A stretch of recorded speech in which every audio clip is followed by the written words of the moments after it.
La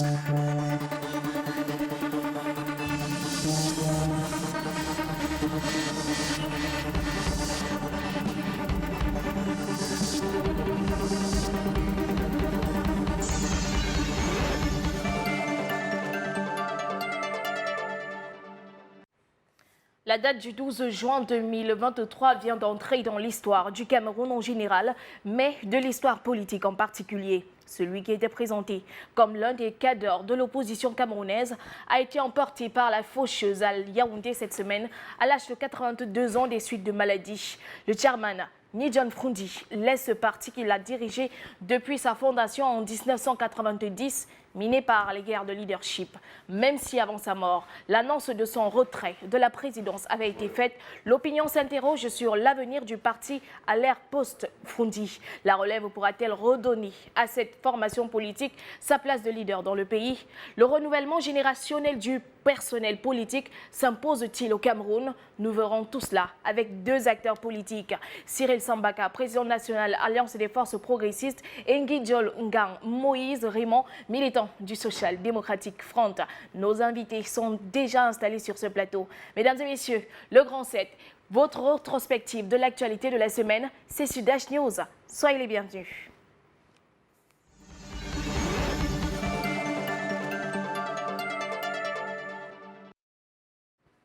Le monde bouge, l'Afrique encore plus. Voyons ce qui s'y est passé sur le continent tout au long de cette semaine. Vous l'avez compris, c'est l'instant round-up. Bonjour et bienvenue à ce round-up de l'actualité de la semaine. Nous démarrons en Côte d'Ivoire où, après le principal parti d'opposition, le FPI, deux cadres de l'opposition ont rejoint le RHDP. Ils sont donc deux cadres anciens proches de Laurent Gbagbo et Guillaume Soro de l'opposition ivoirienne qui ont rejoint les rangs du RHDP sous le leadership de la ministre Mariatou Koni. On a également parlé politique au Gabon, élection générale. Le pays est toujours dans l'attente d'un calendrier électoral en prélude aux élections prévues cette année dans le pays. Le ministère gabonais de l'Intérieur a mis les bouchées doubles cette semaine pour soumettre une liste électorale définitive aux comices élections avant la fin du mois de juillet. Les électeurs sont inquiets et spéculent sur de possibles dates. Au Mali, la mission des Nations Unies doit être renouvelée cette fin de mois, mais en attendant l'échéance, Antonio Guterres, le secrétaire général de l'ONU, a précisé cette semaine les différentes recommandations pour mener à bien l'opération. Selon lui, il faudrait pour le moment maintenir la MINUSMA le temps d'un retour à l'ordre constitutionnel dans le pays. En Afrique du Sud, Ace Magouchoul, ancien secrétaire général, expulsé de l'ANC.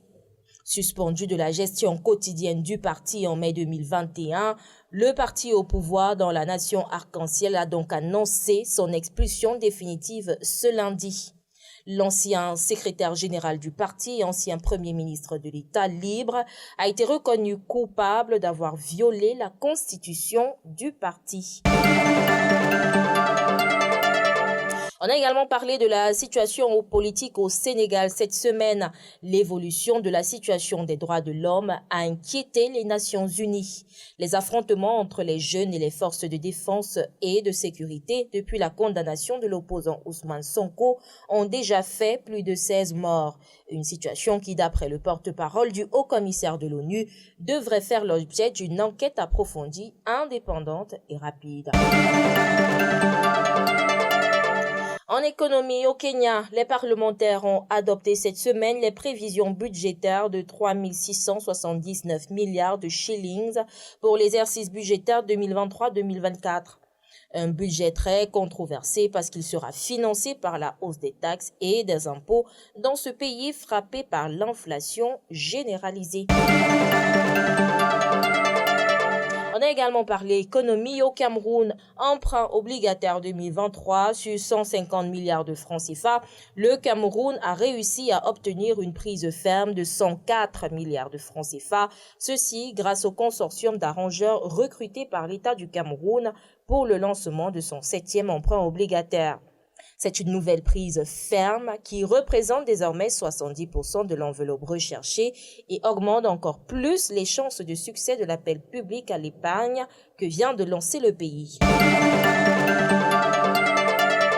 On a également parlé de sécurité au Cameroun. Le ministre d'État, secrétaire général de la présidence de la République, Ferdinand Ngongo, a procédé cette semaine à l'inauguration du Centre national de commandement et de contrôle de la vidéosurveillance annexe de Douala. C'est un élément incontournable du dispositif sécuritaire. Cette infrastructure va contribuer à réduire les taux de criminalité et d'incivisme dans la capitale économique, selon le secrétaire général de la présidence.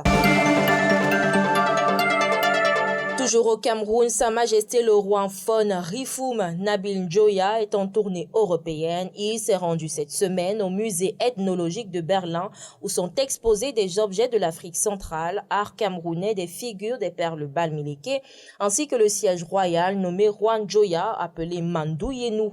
C'était un moment fort pour le roi. Et on va finir avec cette note triste au Cameroun qui aura marqué l'actualité politique cette semaine.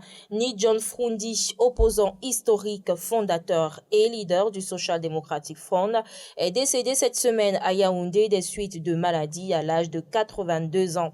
C'était une figure emblématique de la politique camerounaise depuis plus de 3 décennies. On se souvient d'un homme qui s'est battu sans relâche pour la justice sociale, la transparence électorale et la paix dans un pays souvent marqué par la violence et les tensions politiques. On a donc revisité cette semaine au Cameroun la vie et le parcours d'un chairman, figure majeure de l'opposition dans le pays.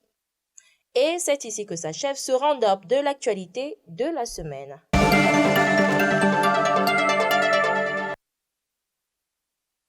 De retour sur ce plateau, je vous le disais à l'entame de cette émission, nos invités sont installés sur ce plateau. À ma gauche, Guidjol Ngan Moïse Raymond, militant Social Democratic Front. Bonjour, monsieur. Bonjour, Audrey.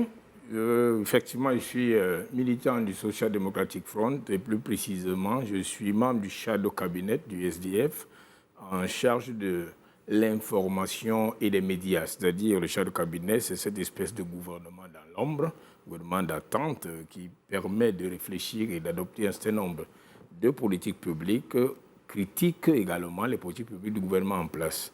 Donc, je suis très heureux d'être sur votre plateau et je salue vos nombreux téléspectateurs. Et merci de nous avoir fait, de nous inviter. Soyez le bienvenu. À ma droite, Cyril Sambaka, un habitué de ce plateau. Bonjour, Président. Oui, bonjour. Bon dimanche à tous les Camerounais, à Nguidjol, à vous-même et à tous les téléspectateurs. Nous sommes là probablement pour parler d'un triste événement, hein. Mais comme on dit, c'est la voix de tout le monde. Certains sont allés avant, d'autres aujourd'hui, demain viendront d'autres. C'est la voix de tout le monde. Je rappelle, vous êtes président national Alliance des forces progressistes. Bienvenue, messieurs, sur ce plateau. Alors, Ni John Frundi, opposant historique, fondateur et leader du Social Democratic Front, est décédé ce 12 juin 2023 à Yaoundé des suites de maladie à l'âge de 82 ans. Le fondateur du SDF est resté à la tête du parti jusqu'à sa mort. 33 années de combat politique dans les rangs de l'opposition avec une participation historique à la présidentielle de 1992. 36% des suffrages exprimés contre 40% pour le parti au pouvoir. Le SDF a toujours revendiqué sa victoire. Vie et parcours d'un chairman, figure majeure de l'opposition au Cameroun. C'est un reportage signé Larissa Libaba. Opposant farouche et historique du Cameroun, Ni John Frundi aura combattu plus de 3 décennies après la création de son parti, le Social Democratic Front, le 26 mai 1990. Né le 7 juin 1941 dans le village de Baba 2 près de Bamenda, il étudie de 1952 à 1957 à la Baforcho Basel, puis à la Native Authority School Santa, où il obtient le First School Living Certificate avant de poursuivre ses études au Nigeria à la Lagos City College, où il obtient son Ordinary Level. En 1966, il rentre au Cameroun où il tient une librairie à Bamenda nommée le EBB Book Center. Il va diriger un club de football de 1979 à 1988, puis une branche du Lions Club de Bamenda de 1987 à 1988. Lors des élections parlementaires de cette année, Ni John Frondi est candidat du Rassemblement démocratique du peuple camerounais, parti au pouvoir dans la circonscription de la Mésame. Il sera battu par une autre liste du RDPC et fonde 2 ans plus tard son propre parti et est élu président national du parti lors de sa première convention nationale ordinaire tenue à Bamenda en mai 1992. La même année, lors de la toute première élection présidentielle pluraliste du Cameroun, le chairman, comme on l'appelait, va se présenter et sera deuxième avec 36%, derrière Paul Biya 40%, au pouvoir depuis 1982. L'opposant va dénoncer des fraudes massives avant de se déclarer élu. Sa résidence d'une Tarinkan Palace à Bamenda va être mise sous surveillance pendant plusieurs mois. John Frondi est plus tard mis en examen pour complicité d'assassinat, blessures simples et blessures légères, avec une vingtaine d'autres dirigeants du parti en août 2006, à la suite du décès de Grégoire Diboulet lors des affrontements suivant un conflit sur la direction du SDF entre John Frondi et Bernard Mouna. En 2018, l'ancien challenger de Paul Biya va renoncer à se présenter à l'élection présidentielle. Très malade, John Frondi va passer plusieurs mois hors du Cameroun avant de revenir en octobre 2020. Le 11 février 2021, à son domicile à Yaoundé, il annonce officiellement qu'il ne se présenterait plus à aucune élection présidentielle. Le 3 juin 2023, à un mois de la tenue de son congrès, Joshua aussi confirme que le chairman Ni John Frondi ne sera pas candidat à la présidence du parti. Au soir de sa vie, l'homme de 82 ans est enlevé 2 fois par les séparatistes ambazoniens dans les régions du nord-ouest et du sud-ouest, en proie à un conflit meurtrier depuis 2016. Figure emblématique de l'opposition, le chairman décède ce 12 juin 2023 hors de son terroir du côté de Yaoundé.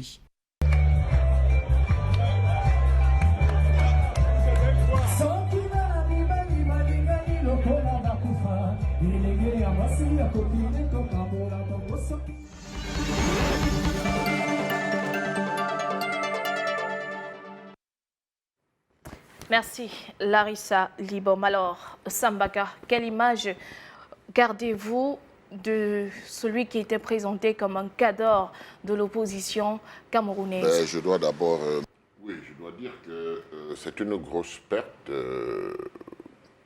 parce qu'en réalité, je suis un peu nostalgique des années 90. Des années 90 où on avait vu des rassemblements dignes de ce nom qui se formaient. Et Ni John Frondi est apparu à tous les Camerounais d'ailleurs comme le leader qui était le plus courageux. Le plus courageux parce que, en fait, à cette période-là, les gens hésitaient. Les gens hésitaient beaucoup de se montrer parce que la répression, on n'était pas sorti des méthodes du parti unique. Donc, John Frondi a eu le courage, n'est-ce pas, d'aller déposer sa demande, de faire une manifestation qui, malheureusement, a connu des morts. Et c'est de là qu'est parti, n'est-ce pas, tout le déclenchement de l'opposition qui, à cette époque, n'était pas réservé à une seule personne ou à un seul parti, mais c'est toute une dynamique d'ensemble. Les Camerounais s'étaient mis debout suite, après la sortie des Yondo Black, Henriette Ekwe, Kane Anissé, tout ça, qui étaient jetés en prison et qui avaient été libérés 6 mois après. Donc voilà, John Frondi, c'est celui qui bravait beaucoup de choses et qui a donné le courage au peuple de se lever. On était dans un contexte précis qui était favorable, c'est-à-dire la tombée du mur de Berlin, c'est-à-dire les conférences nationales souveraines et autres. Donc il y avait un objectif clair et net, c'était de changer le changement. Le changement était le slogan et John Frondi incarnait donc celui qui avait beaucoup de charisme, qui avait beaucoup de courage pour incarner cela. Et voilà, ça c'est l'homme qu'on a connu dès le départ parce qu'on doit le dire, il n'était pas très connu. il n'était pas plus connu que des autres, mais il s'est affirmé par ce courage-là. Donc, à la suite, je peux dire que les choses ont avancé, il y a eu parfois des incompréhensions, parce que vous savez, quand vous avez un objectif commun et que vous n'avez pas atteint cet objectif, cela veut dire que la lutte continue. Bon, après, on a connu parfois des incompréhensions, mais ça n'a pas changé le fait qu'il soit cet homme-là, à côté d'autres aussi, qui ont beaucoup marqué l'histoire de cette époque, parce que le Cameroun avait soif, vraiment soif de ce changement-là. John Froundy s'en est allé avec quand même quelque chose d'intéressant. C'est que bien longtemps avant sa mort, il avait déjà décidé de ne plus se présenter. Il a eu un autre challenge. Bon, ça, ce sont des signes quand même de la démocratie, vous comprenez? C'est des signes qui montrent que voilà, un parti est implanté sur une base idéologique et que sur cette base idéologique, les choses peuvent progresser. C'est des choses qu'il faut féliciter parce qu'ailleurs, ça ne se passe pas toujours comme ça. À la suite de la mort du chairman, on a vu des hommages. Les mois étaient à son comble. Je vous propose à présent la réaction à chaud à la suite de l'annonce du décès de l'opposant Ni John Froundy. Devant sa mémoire, John Froundy, ça a été une période très très forte et un leader charismatique qui a suscité, n'est-ce pas, l'engouement de la classe politique dans le contexte que nous vivions à cette époque. Et tout s'est retrouvé autour de lui pour en faire ce leader charismatique qui devait donc challenger l'ordre établi. Ça, c'était les années 92. Nous gardons de lui l'attitude d'un homme assez autoritaire, mais qui était très très courageux, au point où, ma foi, les populations qui étaient acquises à la cause étaient toujours dans ces meetings, en train d'écouter les mots d'ordre. Voilà ce que je peux retenir. Mais je ne peux pas oublier non plus un volet de la question, parce que tout ce qui a été fait autour de Ni John Froundy n'était pas seulement l'œuvre du SDF. C'était l'œuvre de toute l'opposition. Mais c'est quand il a perdu les élections en 92 que des problèmes ont commencé à se poser parce qu'il fallait regrouper tous ces gens-là au sein du SDF et beaucoup n'étaient pas d'accord de perdre leur personnalité. C'est là où a commencé donc cette histoire de leader de l'opposition, quand bien même les statuts, quand bien même la constitution camerounaise ne prévoit pas un statut pour l'opposition camerounaise. Donc je pense que c'est à partir de là que chacun a commencé à affirmer son identité, son programme et petit à petit, le SDF a commencé à baisser parce que probablement il ne s'est pas remis en cause. Ils ne se sont pas remis en cause, ils sont restés sur les victoires. Et voilà, le pouvoir face à comment j'avais appelé ça, face à cette situation qui est en réalité la bipolarisation. Cette bipolarisation qui a été souhaitée par le SDF a aussi contribué à éteindre un tout petit peu le SDF. C'est ce que je peux dire. La disparition du chairman Ni John Froundy laisse place à la consternation et à la tristesse. On peut être déçu de ses actes au sein du parti ces derniers mois, mais si on ne rend pas hommage à cette figure emblématique de la lutte pour le retour au multipartisme en 1990, ainsi que pour les combats multiples et difficiles qu'il a eu à mener durant toute sa carrière politique, nous ne le respectons pas du tout non plus. Je tiens, n'est-ce pas, donc je voudrais saluer cet homme politique d'exception et rendre hommage à l'homme de richesse et de complexité qu'il était. C'était un homme politique de courage, surtout quand il était porté par ses convictions. C'était un homme politique d'exception, comme je l'ai dit, mais aussi un homme privé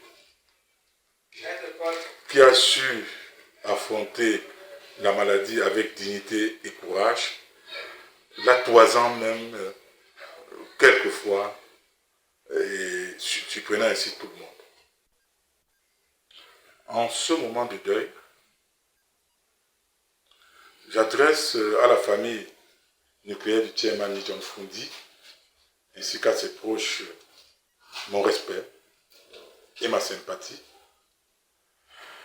à l'heure où ce grand homme entre définitivement dans l'histoire politique de notre pays. Que son âme repose en paix et qu'il rejoigne, n'est-ce pas, la prairie, la grande prairie. En ce qui concerne l'avenir du SDF après le décès du chairman, je pense que l'heure pour le moment est au recueillement. Durant les périodes de tristesse, même les chiens ont honte. L'heure n'est pas à la polémique actuellement, comme je l'ai dit. Et de toutes les façons, je n'y céderai pas.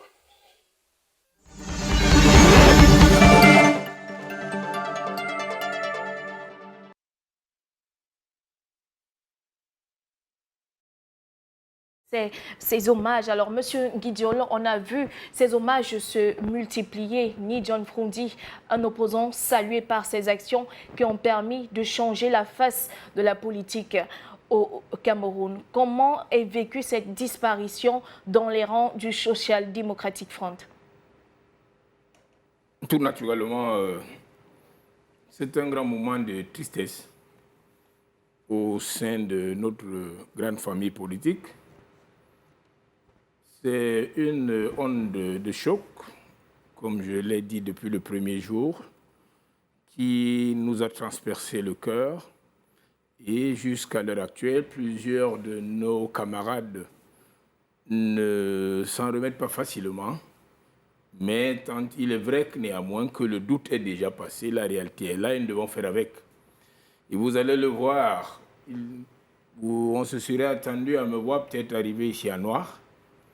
Je suis tout vêtu de blanc. Cela traduit le sentiment d'espoir que je partage et que nous partageons tous en ce moment. Nous qui avons vécu particulièrement aux côtés du chairman, surtout dans ces derniers moments, cet espoir qui nous permet de retrouver de la force pour continuer la lutte, pour continuer à prêcher son idéologie, relayée par son parti, à savoir la justice sociale, la liberté d'expression, le respect des textes, même du parti, ce qui semblait poser beaucoup de problèmes à certains. Je dois dire que les militants, non seulement les militants de notre famille politique du SDF, je veux dire, les Camerounais, dans leur grande majorité, pour ne pas dire tous, pleurent.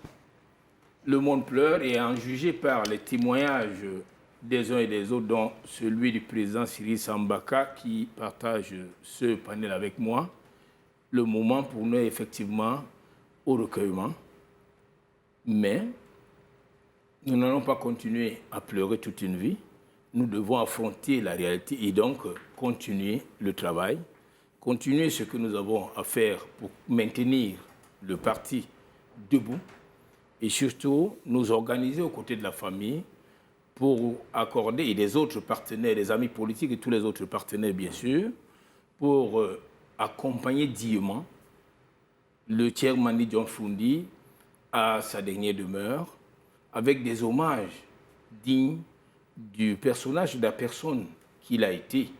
Vous voyez, c'est quelqu'un qui s'est révélé au grand public camerounais, au grand public politique, je veux dire, et même au commun des Camerounais dans les années 90, et qui est resté cette figure qui a captivé l'attention des Camerounais jusqu'au dernier jour. Vous vous rappelez tous certainement de ce fameux point levé et qui s'accompagnait très souvent des slogans tels que Akacham, tels que Amacham, tels que Akilam.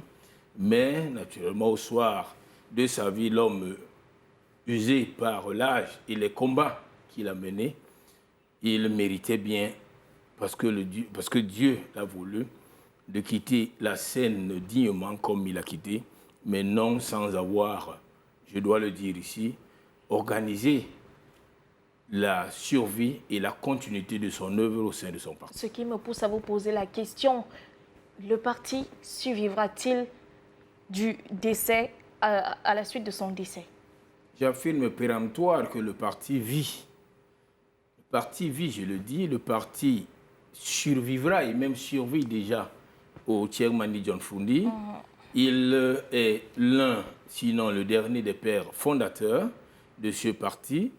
Je crois qu'il ne s'est pas arrangé à voir le parti détruit. Le parti a connu, comme toute vie d'une association ou alors même d'un être humain qui a connu 30 ans d'existence, le parti connaît des secousses, en a connu de par certains événements que le président Sambaka a évoqués ici, les élections de 92 où le président, le chairman John Froundi était le candidat porté non seulement par le SDF mais par plusieurs autres partis associations, donc sous le label de l'Union pour le changement. Le parti a connu également des moments de secousses internes parce que certains militants, certains pères fondateurs ne partageaient plus peut-être la même vision que lui, décidaient de partir. Je vois ici la naissance du parti que préside aujourd'hui Cyril Sambaka, donc l'Alliance des forces progressives avec le bâtonnier Ben Mouna. Je crois que l'actualité de ces derniers moments au sein du parti fait état de ce qu'il y ait un certain nombre de candidats sous le coup de la discipline qui se sont vus infliger la plus lourde des sanctions au sein du parti chez nous avec le 8-2. Cette sanction leur a été infligée par le NEC et donc jusqu'à l'heure actuelle, vous l'avez vu, vous le voyez, nous sommes organisés, nous venons de recevoir une note de Madame la secrétaire générale du parti, Maître Adede Ndjomgang, qui instruit à tous les organes de base du parti, donc des cellules en passant par les circonscriptions électorales, les coordinations départementales et les sections, comment je veux dire, les régions, d'organiser le recueillement et de maintenir la flamme tout au long de cette période pendant que nous attendons les obsèques du chairman, qu'on se recueille tous les jours à sa mémoire et surtout qu'on reste prêt pour les défis futurs. Cyril Sambaka, le SDF va-t-il payer le prix de la personnification du parti des militants en rang clairsemé une fois le leader parti? Non, le SDF c'est une institution. Le SDF c'est une institution. Et moi je vous dis, un parti politique où il n'y a pas de tyrans et tout cela, ce n'est pas vivant. C'est pas vivant, c'est que les gens interprètent mal les choses. Le SDF c'est une institution. Elle n'appartient pas à n'importe qui. Le SDF appartient aux Camerounais. John Froundi est l'un des précurseurs. Vous voyez? Donc, on dit les institutions restent, les hommes passent. Le SDF est un parti politique qui a été bien structuré, qui a des objectifs, qui a une idéologie, qui a un programme. Pourquoi est-ce que le SDF devrait disparaître? Bon, maintenant, le contexte que nous vivons aujourd'hui n'est plus le contexte de 90, n'est plus le contexte de 91. C'est pour cette raison qu'on dit tous nos pères fondateurs-là, que ce soit Eboa Samuel, Adamou Damjoya, Bernard Mouna, ni John Froundi. John Froundi, je crois que son décès vient sonner le glas pour rappeler aux uns et aux autres que ces hommes qui ont lutté ne sont plus. Qu'est-ce qu'on fait? On baisse les bras ou on continue la lutte? Les Oumyobé n'ont pas gouverné. Les Froundi les Ndam Joya et autres ont pu avoir accès aux assemblées et autres, mais le Cameroun n'a pas changé. C'est le Cameroun néocolonial qui continue, c'est-à-dire que l'héritage de la colonisation. Le Cameroun n'a pas été pensé par les Camerounais eux-mêmes. Il est temps qu'à la mémoire de ces hommes qui s'en vont, que les Camerounais se ressaisissent et qu'ils s'approprient leur pays. Président, le renouvellement générationnel du personnel politique s'impose-t-il au Cameroun? Non, laissez-moi ces histoires de générationnel. Moi, je vous dis, et je vous le dis parce que je l'ai vécu. Quand j'ai commencé la politique en 90, 91, j'étais jeune. Après, nous, il n'y a plus de jeunes. En dehors du RDPC. Il faut être honnête pour le dire. Les jeunes sont revenus à la politique 15 ans après. Donc, il faut intégrer, il faut qu'ils s'intègrent, qu'ils échangent, qu'on échange. Parce que ceux dont je peux vous parler, de 90-91, ces jeunes ne connaissent pas. L'histoire n'a pas été écrite. Hein? C'est de mémoire aujourd'hui. Il faut bien qu'on écrive cela. Parce qu'on ne peut pas parler de conflit générationnel ou bien de génération parce que le chef de l'État a dit que la nouvelle génération doit se préparer. Mais on ne se prépare pas comme ça, en fermant les portes aux jeunes. C'est en les intégrant, en les malaxant avec les anciens pour que, n'est-ce pas, le relais se fasse plus facilement. Il faut préparer le relais, oui, mais il faut le préparer concrètement.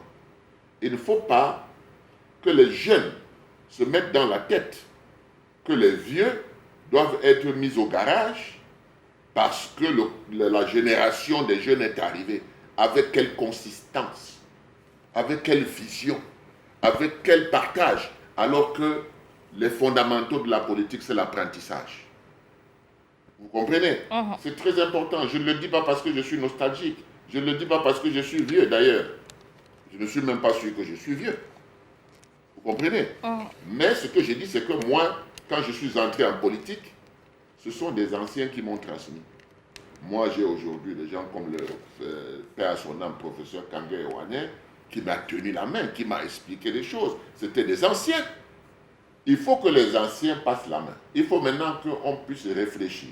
Le SDF a mis son empreinte dans ce pays et nous n'avons pas le droit de faire disparaître le SDF.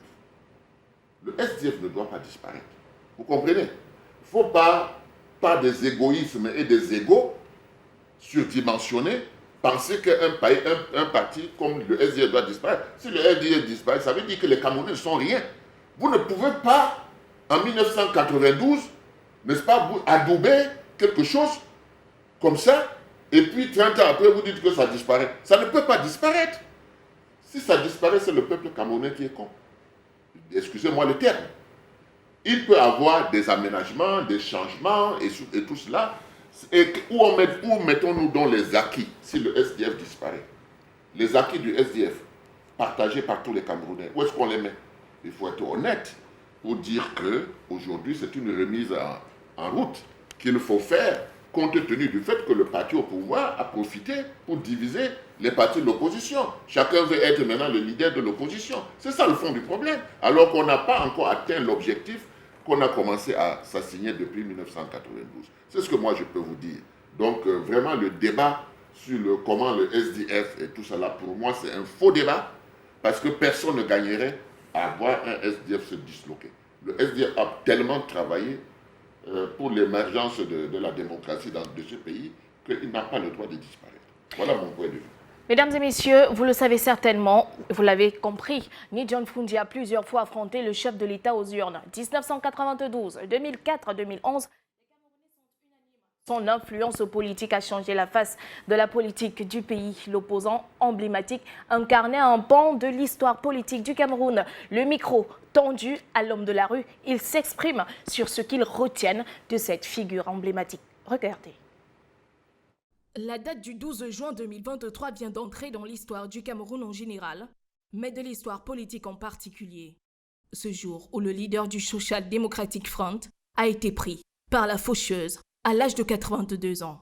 Ce sont des rues bien calmes que nous arpentons ce matin dans la capitale économique du pays. La nouvelle se répand timidement le chairman n'est plus. Candidat à 3 élections présidentielles, farouche opposant du régime en place pendant plus d'une décennie, l'homme de la rue a en mémoire un acteur majeur de la démocratie. Il était vraiment un Camerounais humble, un Camerounais digne de lui, parce qu'il n'a pas voulu la guerre au Cameroun, malgré que dans d'autres pays, nous voyons comment les opposants, quand ils contestent une élection, on se rend compte que déjà on prend l'arme. Alors que cet homme a refusé l'arme en 92, qu'on a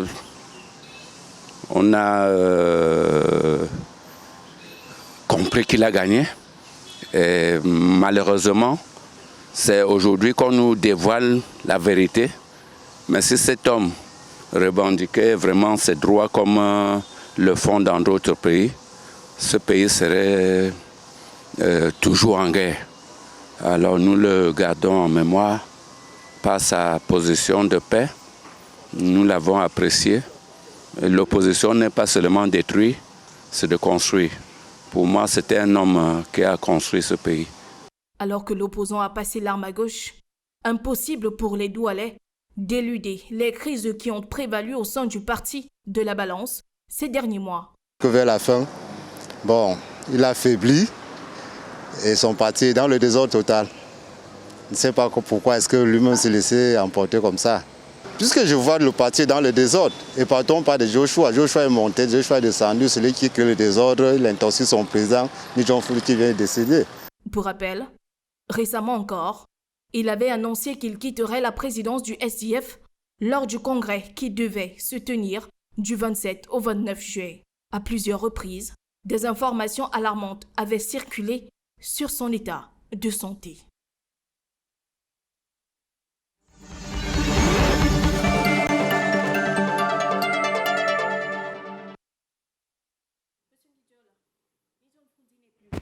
La suite, c'est quoi? Je voulais peut-être, avec votre permission, réagir un peu sur le propos du président Sambaka il y a peu pour ce qui est de cette transition générationnelle à laquelle vous semblez faire allusion. Vous savez, le temps ne s'arrête pas. Il faut le dire, le temps ne s'arrête pas et nous sommes, comme il a dit, des humains dont nous passons un moment. Il faut bien que nous qui sommes assis là aujourd'hui, ça dépend de quel côté on se place, vieux ou jeune. Il y en a qui parlent de jeunesse jusqu'à 77 ans, ce qui pour moi est un leurre. Pour moi, c'est un leurre parce que, comme il le dit, moi j'ai commencé à faire mes premiers pas en politique. J'avais 17 ans, c'est en 85. Et aujourd'hui, nous sommes encore là. Je me considère, moi, déjà comme un vieux. Je commence à être un vieux. Et effectivement, nous avons eu la chance, nous, d'être aux côtés de certains aînés, de certains parents.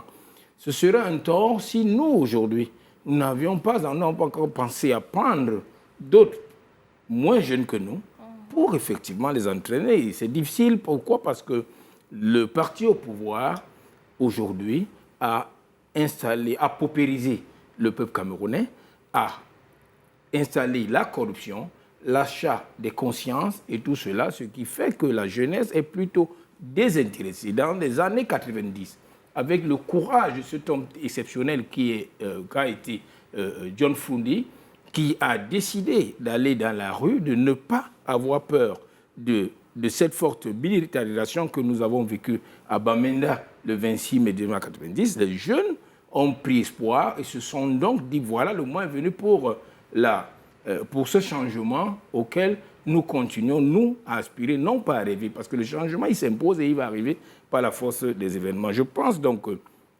qu'il ne faut pas désespérer de cette jeunesse, elle ne doit même pas désespérer. Il faut trouver des moyens pour la remotiver, pour l'impliquer, parce que celui qui est né dans les années 90, aujourd'hui à 33 ans, il a peut-être été à l'école, oui, mais il faut lui faire comprendre qu'en dehors de l'école, il y a l'autre vie et qu'il doit participer effectivement à la vie politique de son pays, donc de notre pays qui est le Cameroun. Et c'est l'un des points qui tenait tellement à Ni John Frundi. Maintenant, pour revenir à votre question, Ni John Frundi est décédé. La suite, c'est quoi? Ni John Frundi est décédé. La première chose, je l'ai dit ici tantôt à l'ouverture, à l'entame de mon propos, c'est ce recueillement. Une fois passé, c'est les obsèques. Et après les obsèques, nous allons continuer avec la gestion du parti. La gestion du parti, le parti n'est pas resté sans une organisation. Non, le Social Democratic Front a des textes, qui, depuis 1990, nous gouvernent. Ils ont subi peut-être de temps en temps des réajustements, selon que cela s'avérait nécessaire. Il fallait le réadapter à la vie politique et à l'évolution du temps. Donc le parti aujourd'hui est là. Nous avons une direction du parti qui travaille et qui va s'atteler à communiquer. Je vous vois venir et en suivant le reportage que nous venons d'écouter, tout le monde est très attentif et tout le monde est préoccupé par le plus grand événement qui était déjà annoncé, c'est-à-dire la tenue de notre prochain congrès. Je dois dire que cette question, elle est fondée, elle est justifiée, mais nous pensons que nous avons marqué un temps d'arrêt pour 1 jour, 2 jours, 3 jours, et aujourd'hui, la direction du parti, certainement, va se prononcer dans les tout prochains jours, pour clarifier, pour apporter des éléments de réponse à cette question, afin que les militants, d'abord, ne puissent pas se retrouver sans repère, et afin que le peuple camerounais, qui est très préoccupé, parce que le SDF, comme il a dit, tout comme John Froundi, sont des patrimoines du peuple camerounais. Donc, il suffit de garder un peu de mal en patience. Je ne suis pas qualifié, bien que de par ma position de membre du shadow cabinet ici, de faire une déclaration avant que les personnes habilitées au sein du parti prennent la parole sur cet aspect. Donc, vous serez officiellement et régulièrement informés de la suite des événements. Mais pour le moment, nos activités sur le terrain, qui sont faites de ce renouvellement de nos organes de base, et qui, je dois le dire, ces renouvellements sont très courus. On observe une forte arrivée des jeunes de 20 ans, de 22 ans, de 25 ans. Et je crois que cela participe de la volonté du chairman qui s'est fait beaucoup d'inimitié, même avec ses congénères au sein du parti à un moment, simplement parce qu'il leur a dit nous devons penser à passer le témoin, donc à confier les rênes du pouvoir, les rênes du parti à une nouvelle génération bien plus jeune que nous. Cela justifie donc pourquoi il y a eu cette éclosion des responsables au sein du parti, des cadres, des jeunes cadres, des cadres d'une certaine génération, et cela est normal, comme l'a dit Sam ici. C'est normal que tout le monde se sente en capacité de succéder, il faut le dire, pourquoi pas à John Froundi, malheureusement ou heureusement. Les textes encadrent cela, et cela va se faire de manière démocratique au sein de notre parti. Et après John Froundi, nous aurons non pas un chairman intérimaire, mais nous aurons le nouveau chairman dans les prochains jours. Monsieur Guidjol, peut-on envisager une grâce pour les 34 cadres récemment radiés? Que disent les textes à ce sujet? Quand vous parlez d'une grâce, la grâce découle d'une procédure. Une procédure pour ce qui est des justiciables dans la justice ordinaire.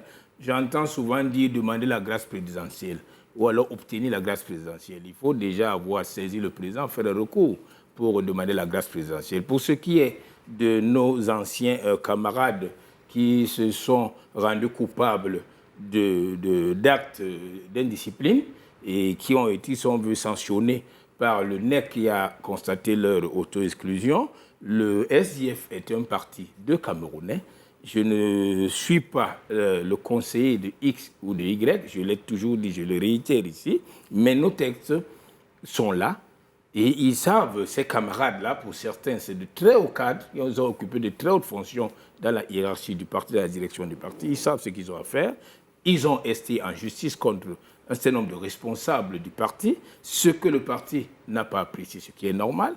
Ils n'ont d'abord qu'à repartir vers cette justice, renoncer à leur procédure judiciaire d'abord et après exercer un recours auprès du Congrès qui, heureusement pour eux, pour nous tous, arrive dans les prochains jours et le Congrès examinera les cas des uns et des autres. Et je le dis, je le dis ici, au cas par cas, il n'y a pas d'adhésion massive ou d'exclusion massive. Chacun a adhéré individuellement, institut personnel, et le Congrès se prononcera, et les décisions du Congrès sont souveraines et elles s'imposent à tous. Tel un coup de massue, le décès du chairman du Social Democratic Front, Ni John Frondi, sonne comme le coup de grâce porté à ce parti historique de l'opposition camerounaise à quelques jours seulement du Congrès national électif. Cette formation politique est au bord de l'implosion du fait des multiples guerres de leadership qui la caractérisent. Les récents événements qui ont marqué son actualité d'ailleurs en témoignent à suffire. Le reportage de Serge Bertrand ici.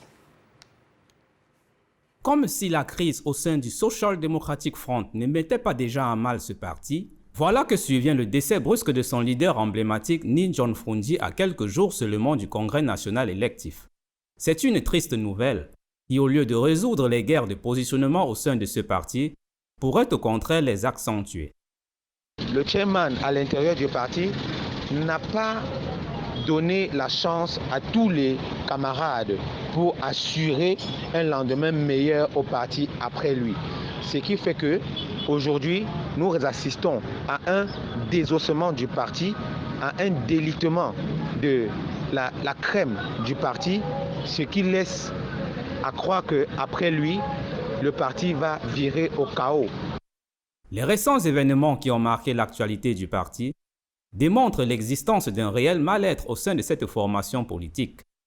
Des exclusions disciplinaires de certains cadres dans la région de l'Ouest aux frictions entre les parlementaires de la région du littoral, tout porte à croire que le successeur du chairman aura pour action prioritaire l'unification du parti. Son dauphin qu'il aura adoubé et pratiquement imposé au parti, l'honorable Joshua aussi, n'est pas l'homme qu'il faut à la place qu'il faut. Parce qu'aujourd'hui, nous connaissons ses rapports avec l'orgue gouvernant qui ne sont du tout pas du goût de l'opposition, encore moins de la social-démocratie.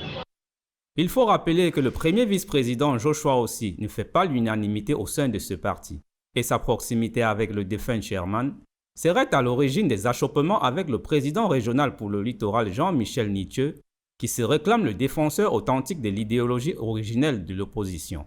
Au demeurant, l'idéal serait pour le SDF de retrouver son statut de principal parti camerounais de l'opposition de l'avis de plusieurs observateurs.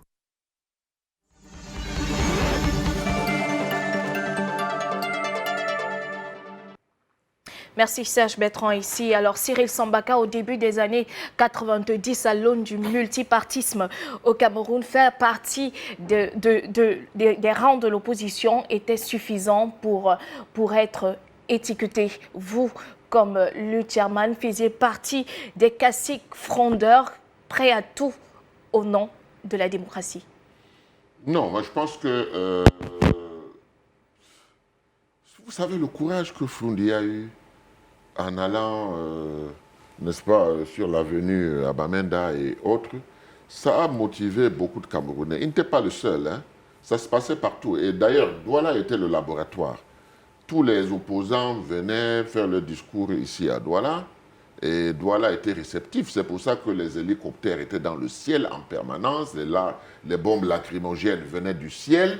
Aujourd'hui, moi, je peux dire que les choses se sont même calmées. Parce que quand on se souvient, n'est-ce pas, de ce qui s'est passé avec quelqu'un comme Eboa Samuel, le bâtonnier Tchungang, Ekane Anissé, Henriette Ekwe. Bon, dernièrement, le bâtonnier nous disait encore que Henriette Ekwe a eu la vie sauve grâce à Ekane Anissé qui a bloqué la crosse, n'est-ce pas, que le gendarme était en train de défigurer Henriette Ekwe. Il a même perdu, cassé son doigt. Donc c'était très violent. Et il fallait être très courageux.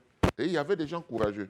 Moi, je dois pouvoir témoigner ici que quelqu'un comme Anissé Ekane, ce n'est pas quelqu'un qui manque de courage. Il a beaucoup de courage, beaucoup d'endurance et autres. On a vécu ça sur le terrain.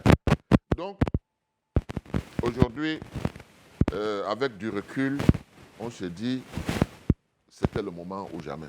C'est pour ça qu'il y a toujours cette petite amertume, hein, de voir que cette victoire volée de 92 n'avait pas atteint ses objectifs. Il y a cette amertume parce qu'il fallait voir comment le peuple était enthousiaste. Nous qui dans les décomptes des voix et tout ça là, on dansait que le changement est arrivé. On dansait que le changement est arrivé. Quand bien même on n'était pas du SDF, c'était la cause de tous les Camerounais. Voilà, donc cet esprit-là doit pouvoir revenir. Et je pense que ce serait nécessaire qu'on n'aille pas dans la situation où on dit vous les autres, les anciens ont échoué, c'est les nouveaux qui vont réussir. Non, parce que les anciens n'ont même pas fait le 1 centième de ce que les nouveaux n'ont même pas fait le 1 centième de ce que les anciens ont fait. C'est ensemble qu'on doit pouvoir rebâtir quelque chose. C'est ensemble qu'on doit pouvoir dire enfin que 60 ans après les indépendances, c'est pas normal que le Cameroun soit dans cette situation. Une situation d'emprisonnement, une situation où rien n'évolue, une situation où on ne s'occupe pas des populations. Les populations deviennent pauvres de jour en jour. Non, il faut un changement. Le changement est nécessaire, mais quel changement? C'est un changement sur une base consensuelle. Vous comprenez? Parce qu'il y a eu beaucoup de partis politiques aujourd'hui, et si on doit aller sur le prisme des partis politiques, ben on ne pourra pas avancer. Vous voyez, on va se diviser. Et ça, le pouvoir le sait très bien, que sur ce prisme-là, les gens vont se diviser chaque jour davantage. Mais qui dit que moi, Sambaka, qui était hier à l'UDC, aujourd'hui je dirige l'AFP, on a le même objectif. Est-ce que ça empêche qu'on se mette sur une table pour discuter de l'avenir du pays?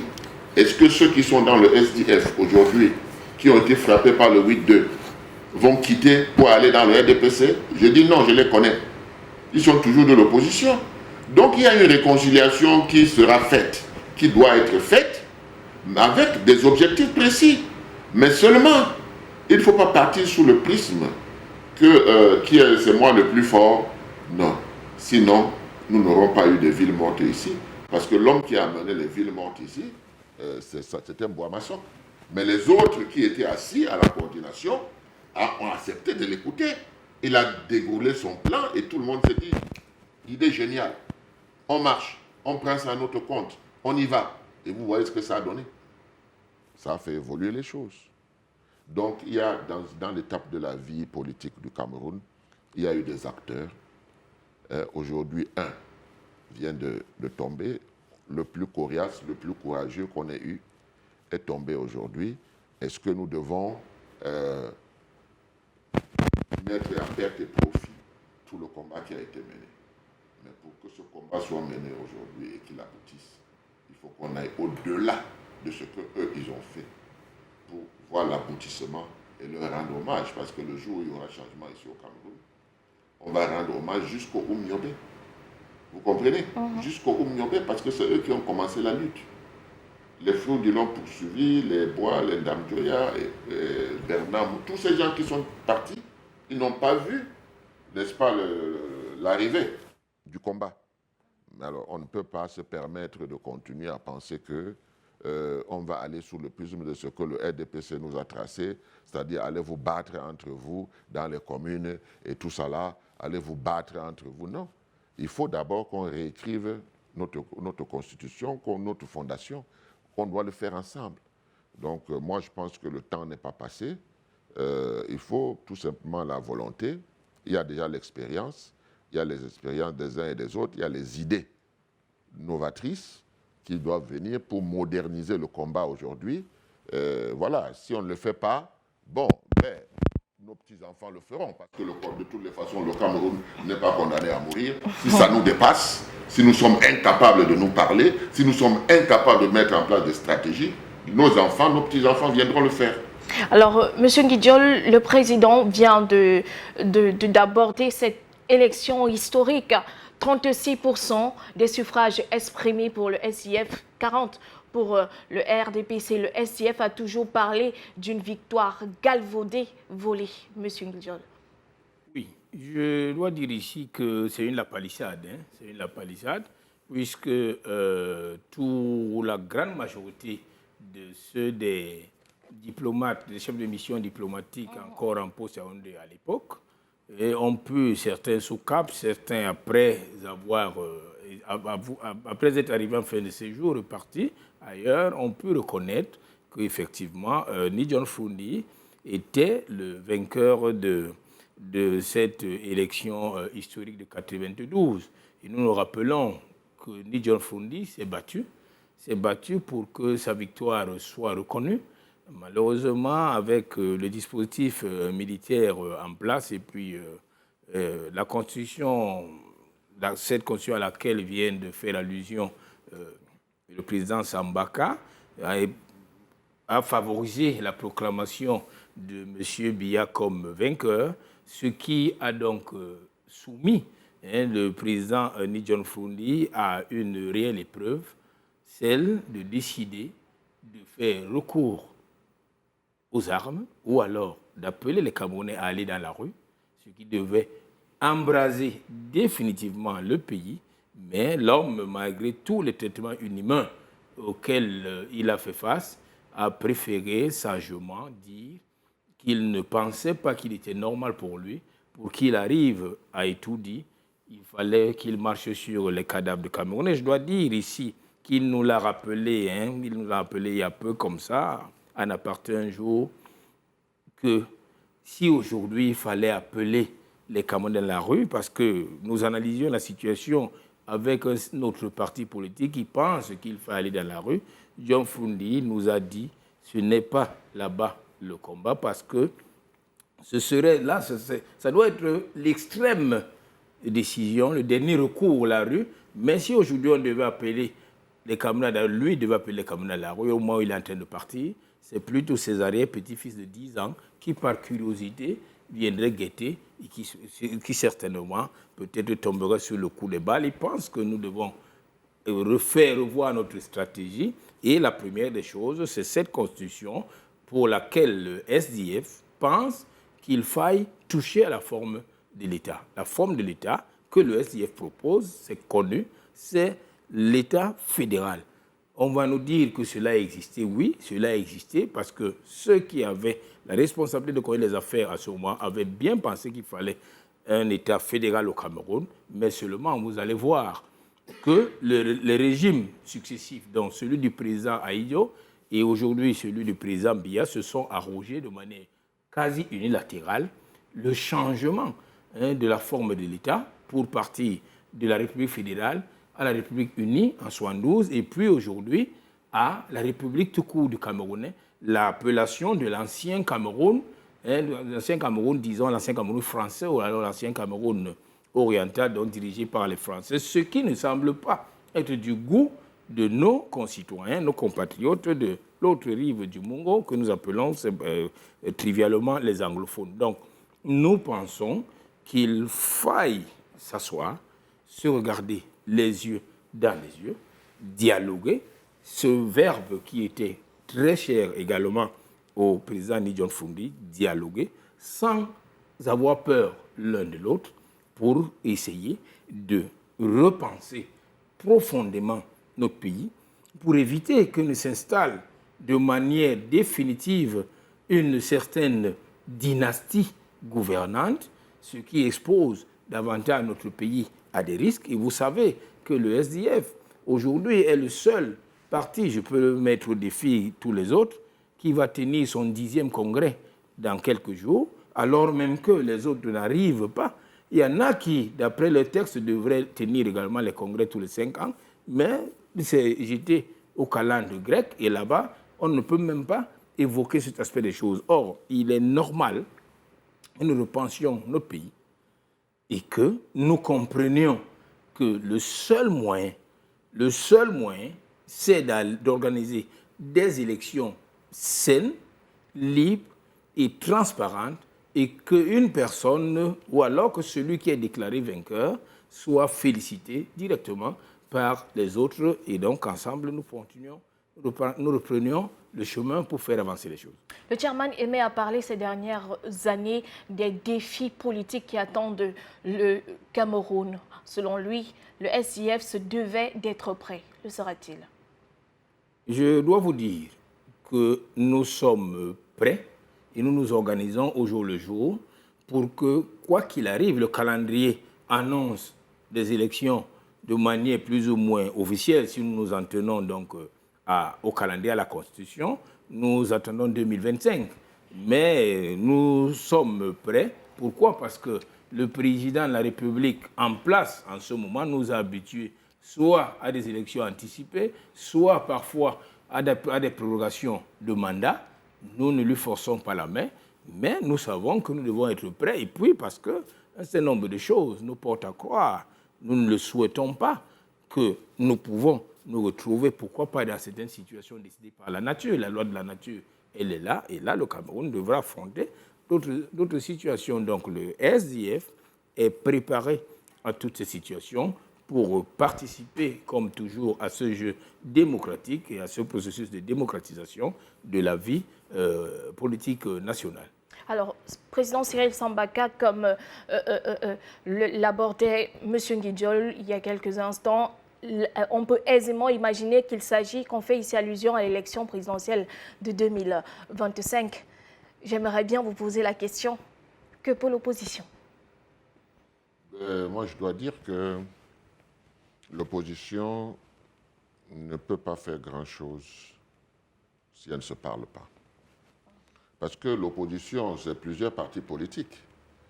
Maintenant, il faut créer une dynamique qui puisse permettre, dans un premier temps, et on l'a vécu dans l'opposition qu'on peut appeler ancienne. Nous avons pensé à une transition parce que, voyez-vous, les lois de la République ne confortent personne dans l'opposition. Vous pouvez même gagner, comme en 92, et ne pas exercer le pouvoir. Il faut revoir toutes ces choses-là, toutes ces mécaniques-là. Mais pour revoir ça, il faut revoir ça de manière consensuelle. C'est-à-dire que l'opposition présente un programme transitoire qui puisse permettre de mobiliser, et non seulement l'opposition, mais au-delà de l'opposition.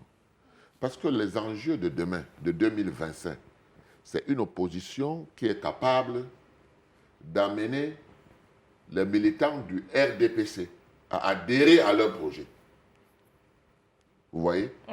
Amener nos concitoyens qui ne sont pas inscrits sur les listes électorales à aller se faire inscrire. Moi, je parle beaucoup avec les Camerounais. Et je peux vous dire que je suis très déçu.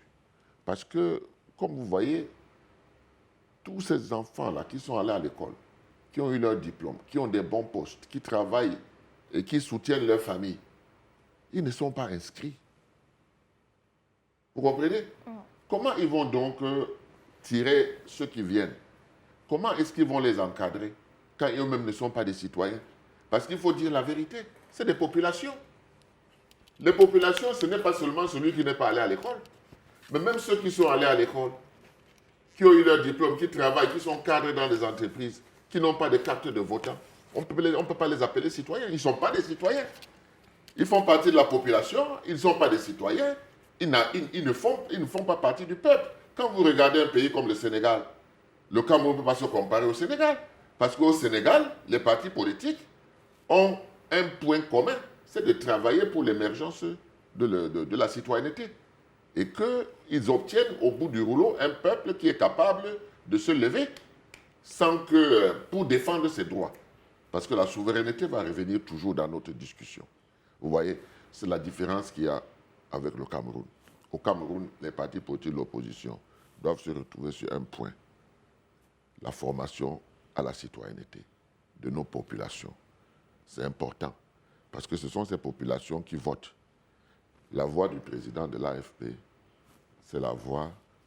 il a la même possibilité que celui qui marche encore nu dans le pays. Vous comprenez? Une voix, chaque personne. Donc ce n'est pas une affaire de diplôme, ce n'est pas une affaire de ville, ce n'est pas une affaire de campagne, c'est une affaire, c'est la loi, c'est la démocratie. Une voix sur une voix amène quelqu'un à gagner. Parce qu'il a plus de voix que les autres. Donc il faut donc éduquer d'abord nos populations à la citoyenneté, qu'ils connaissent leurs droits, leurs devoirs, qu'ils sachent qu'ils votent, qu'ils contrôlent, qu'ils sanctionnent.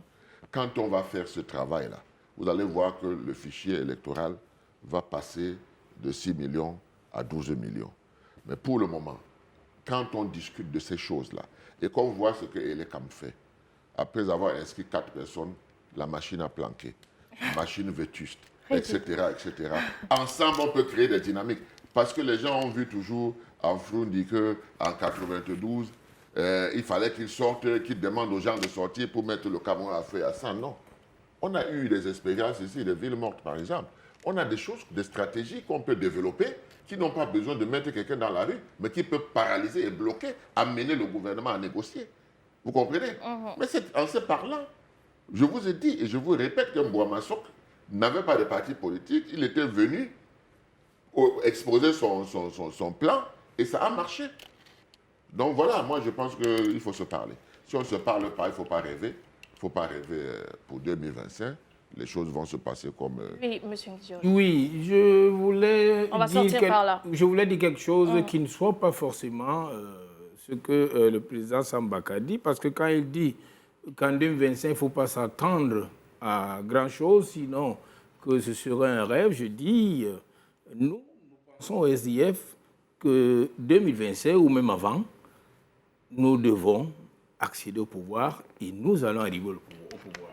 Nous n'allons pas arriver au pouvoir en tant que SDF seul, parce qu'aucun parti politique au Cameroun, même celui qui est au pouvoir, ne peut pas arriver, ne peut pas conquérir le pouvoir seul. Il a besoin du peuple. C'est pour ça que notre slogan se décline en ce que le pouvoir au peuple, power to the people. C'est le peuple qui est souverain. Parce qu'un peuple qui est privé d'eau potable depuis plus de 40 ans, depuis plus de 50, 60 ans, depuis les indépendances, doit pouvoir se lever et dire « il y en a marre ».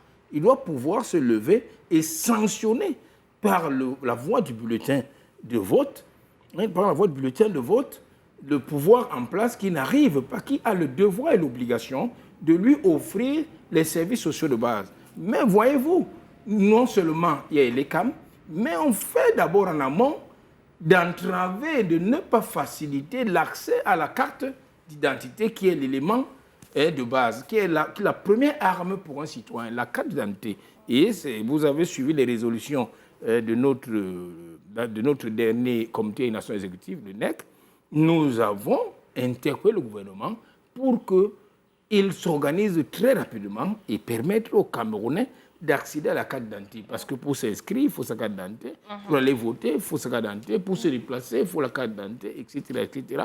Il va falloir qu'on continue à lutter, à travailler avec les autres pour l'amélioration de ce processus, ce code électoral qui doit davantage être amélioré. Et nous devons être focus sur la possibilité que le peuple camerounais, et c'est le lieu ici pour nous d'interpeller le peuple, surtout ces jeunes, à se mobiliser, à se lever et à comprendre qu'il est question d'aller, non plus peut-être de dire conquérir son indépendance, mais c'est tout comme, parce que leur survie, la vie de notre pays en dépend. Vous imaginez encore au Cameroun aujourd'hui que pour qu'une femme donne la vie à un Camerounais, elle doit être soumise à une césarienne pour laquelle on va lui demander de déposer d'abord une caution de 400 000 francs, alors qu'elle veut donner la vie et elle doit donc mourir, risquer sa vie parce qu'elle doit donner la vie. Non, nous pensons que tout cela devra être pris en charge dans ce que nous appelons, que le gouvernement va appeler la couverture santé universelle. C'est autant de choses que nous critiquons, que nous dénonçons. Et nous pensons qu'avec le peuple, avec les syndicats pour l'amélioration des salaires minimum dans du SMIC, nous pouvons penser qu'en 2024, pourquoi pas en 2025, qu'un autre Cameroun fera le jour.